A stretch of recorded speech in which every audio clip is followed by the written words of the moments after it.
Salam, hər vaxtınız xeyir olsun hər birinizin inşallah. Göz haqqınızı halal edin. Kanala abunə olmağı, zəhmət olmasa unutmayın.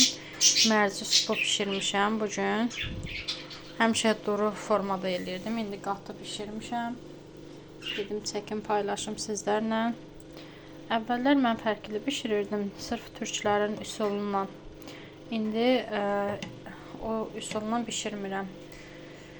İndi yağ soğan eləyirəm. Yağ soğan biraz qızarana yaxın. Sonra kökü tyorkadan keçirirəm, vururam. Kök də biraz qovurulur. Bir xörək qaşığı tomat, bir çay qaşığı sarı kök əlavə eləyirəm. Tomat da biraz qovurulandan sonra duzunu əlavə eləyirəm. Sadəcə olaraq bugün hardasa bir 6-7 dənə ət tutulamışam. Balaca ölçüdür.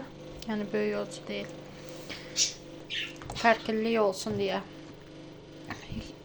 Tomat da hazır olandan sonra kartofu əlavə eləyirəm. Kartofu da biraz ondan qovururam. İndi amma soğanla bir yerdə əti qovurmuşdum. Kartof da biraz qovurulandan sonra mən həmişə biraz qovururam. Dadı qəşəng olsun deyə. Ondan sonra da qəşəng qaynar su tökdüm. Soyuq su da tökə bilərsiniz. Qaynar su tökdüm. Qaynadı su. Qaynayandan sonra da mərcimizi əlavə elədim. Mərci bişəndən sonra da göyümüzü əlavə elədim. Göy buna naynə yaxşı dad vermir. Yəni deyim, nə vurasız. Petruşka ilə kişniş.